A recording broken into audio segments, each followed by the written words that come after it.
कल हम लोग प्रकाश के परावर्तन और अपवर्तन से कुछ ऑब्जेक्टिव देखे थे।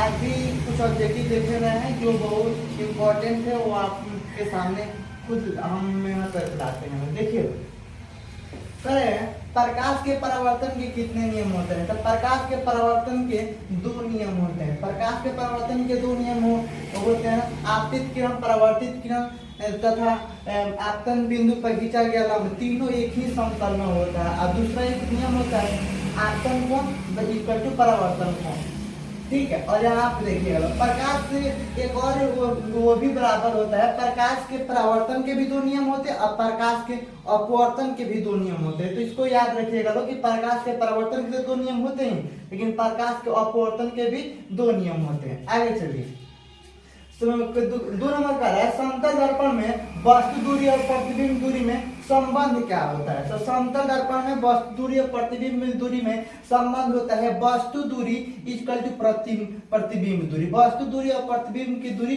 दोनों बराबर होता है, चलिए दाढ़ी बनाने के लिए किस दर्पण का उपयोग किया जाता है। तो दाढ़ी बनाने के लिए अवतल दर्पण का उपयोग किया जाता है। ये आपका सब्जेक्टिव में भी पूछता है कि अवतल दर्पण का उपयोग किस क्षेत्र में किया जाता है। तो अवतल दर्पण का उपयोग तो पहले तो दाढ़ी बनाने के लिए भी किया जाता है, गाड़ी के हेडलाइट में भी किया जाता है, या चिकित्सा के क्षेत्र में भी, मतलब जो दंत चिकित्सा के डॉक्टर होते हैं वो दांतों को देखते हैं जिससे बड़ी आकार उनको दिखाई देता है।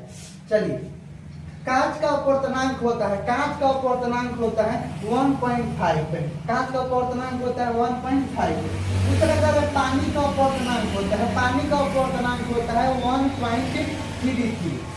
आगे चलते हैं, प्रकाश के अपवर्तन के दूसरे नियम को किसका नियम कहते हैं। देखिए प्रकाश के अपवर्तन के दूसरे नियम को यानी कि sin I बटा sin R इक्वल टू एक नियतांक, इस नियम को हम बोलते हैं लोग स्नेल का नियम। ये एग्जाम में बहुत बार पूछ चुका है कि स्नेल का नियम क्या होता है, आपको ऑब्जेक्टिव में कॉल कराए थे, लेकिन उसी नियम को बोला जाता है स्नेल का नियम। लेंस में कितने फोकस होते हैं। तो लेंस में फोकस दो होते हैं, दर्पण में फोकस एक होते हैं, लेकिन लेंस में फोकस दो होते हैं। चाहे वो आप लोग का उत्तल दर्पण हो या अवतल दर्पण हो, दोनों में फोकस दो होते हैं। तो ये आपका पूछा हुआ क्वेश्चन है, बहुत बार पूछ चुका है कि लेंस में फोकस क्यों है, मतलब लेंस में फोकस कितना होता है। तो यहाँ पर दर्पण से नहीं चलिएगा, यहाँ पर लेंस पूछ रहा है। दर्पण में सिर्फ एक फोकस होता है, लेकिन लेंस में आपका दो फोकस हो जाता है। तो लेंस में कितने फोकस होते हैं। तो लेंस में दो फोकस होते हैं। आगे चलते, किसी माध्यम का अपवर्तनांक होता है, वही अपवर्तनांक जिसमें कांच का अपवर्तनांक निकाले हैं, इसका फॉर्मूला होता है शून्य में प्रकाश की चाल, जो बताया था शून्य में प्रकाश की चाल 3×10⁸ मीटर प्रति सेकंड होता है। बस ये याद होना चाहिए कि हम किस माध्यम का उस माध्यम में प्रकाश की चाल, यानी किसी भी पदार्थ का अपवर्तनांक निकालना है तो उसमें तो एक तो शून्य में प्रकाश की चाल मालूम होना चाहिए, दूसरा मालूम होना चाहिए उस माध्यम में प्रकाश की चाल कितना है, प्रकाश कितने स्पीड से उस माध्यम को आर पार कर सकती है। आगे देखते हैं, प्रकाश की किरण जब सघन माध्यम से विरल माध्यम में जाती है, सघन मतलब घना माध्यम, सघन माध्यम से विरल माध्यम में जाती है, तो ये याद रखिए अभिलंब से दूर हट जाती है।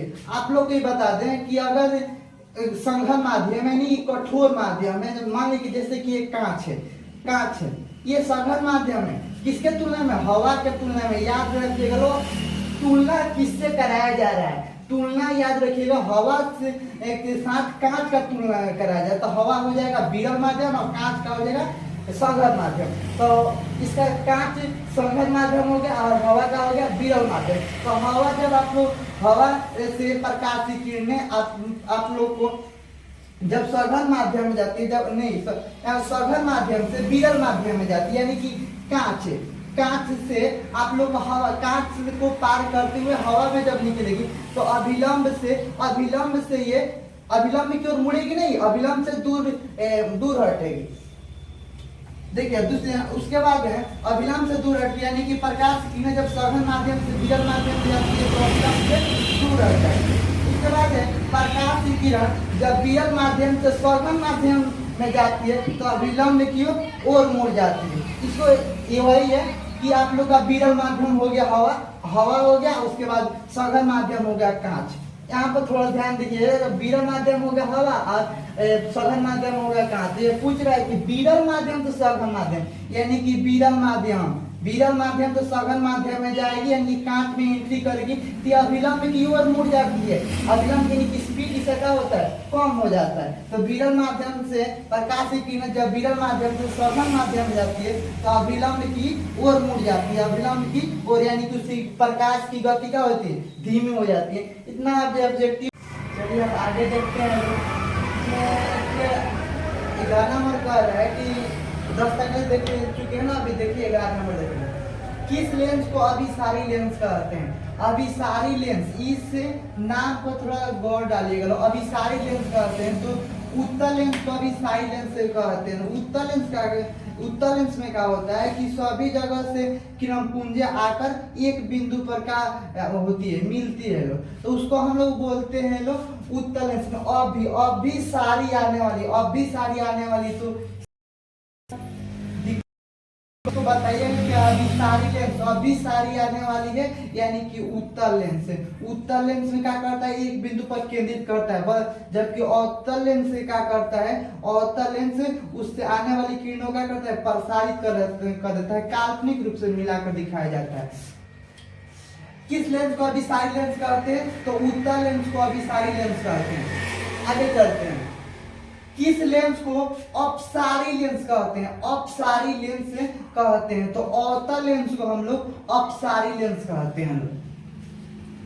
आगे चलते हैं। गोलीय दर्पण का आवर्धन होता है, गोलीय दर्पण, गोलीय दर्पण का आवर्धन, आवर्धन को स्मॉल एम से सूचित करते हैं। आवर्धन यानी कि आवर्धन का परिभाषा होता है प्रतिबिंब की ऊंचाई बट्टा वस्तु की ऊंचाई के अनुपात का बोलते हैं आवर्धन। यानी कि एच डैश ये प्रतिबिंब की ऊंचाई है, एच डैश प्रतिबिंब की ऊंचाई है, और जबकि एच आप लोग का वस्तु की ऊंचाई है। तो प्रतिबिंब की ऊंचाई और वस्तु की ऊंचाई के अनुपात को बोलते हैं हम लोग आवर्धन। आवर्धन की एक और भी फॉर्मूला होता है v बटा u, यानी कि प्रतिबिंब की दूरी बटा वस्तु की दूरी। उत्तल दर्पण में फोकस दूरी, उत्तल दर्पण की फोकस दूरी ज्ञात कीजिए जिसकी वक्रता त्रिज्या 32 सेंटीमीटर है। तो इसका आंसर होता है 16 सेंटीमीटर होगा। आपको बता रहे हैं किस प्रकार 16 सेंटीमीटर होगा। आप लोग जानते हैं ना कि वक्रता त्रिज्या फोकस दूरी का दुगुना होता है, यानी फोकस दूरी का दुगुना होता है। तो हम लोग कह रहा है कि उत्तल दर्पण की फोकस दूरी ज्ञात कीजिए जिसकी वक्रता त्रिज्या, वक्रता त्रिज्या नीचे आर का वैल्यू दिया है 32 सेंटीमीटर, आर का वैल्यू दिया है 32 सेंटीमीटर। 32 सेंटीमीटर 16 मार्क में, तो ये जब सेंटीमीटर। और यहाँ पे देखिए उत्तल दर्पण प्लस में।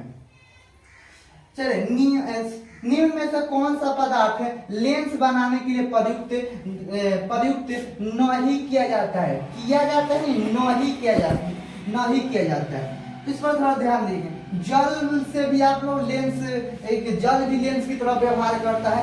कांच से, प्लास्टिक से भी आप कांच से भी हम लोग लेंस बना सकते हैं। यहाँ पे देखिए प्लास्टिक से भी लेंस को बनाया जाता है। आप देखे होंगे कि बच्चे के खिलौने या छोटे मतलब खिलौने के रूप में प्लास्टिक से बना हुआ कांच डालते हैं, लेकिन ये मिट्टी से आप लोग का लेंस का निर्माण, सही आंसर होगा मिट्टी। आप लोग का लेंस का निर्माण नहीं हो सकता है, जल से हो सकता है, कांच से हो सकता है, प्लास्टिक से होता है। जल खुद लेंस की तरह व्यवहार करता है। ठीक है, अब आगे तब देखेंगे। चलिए ओके।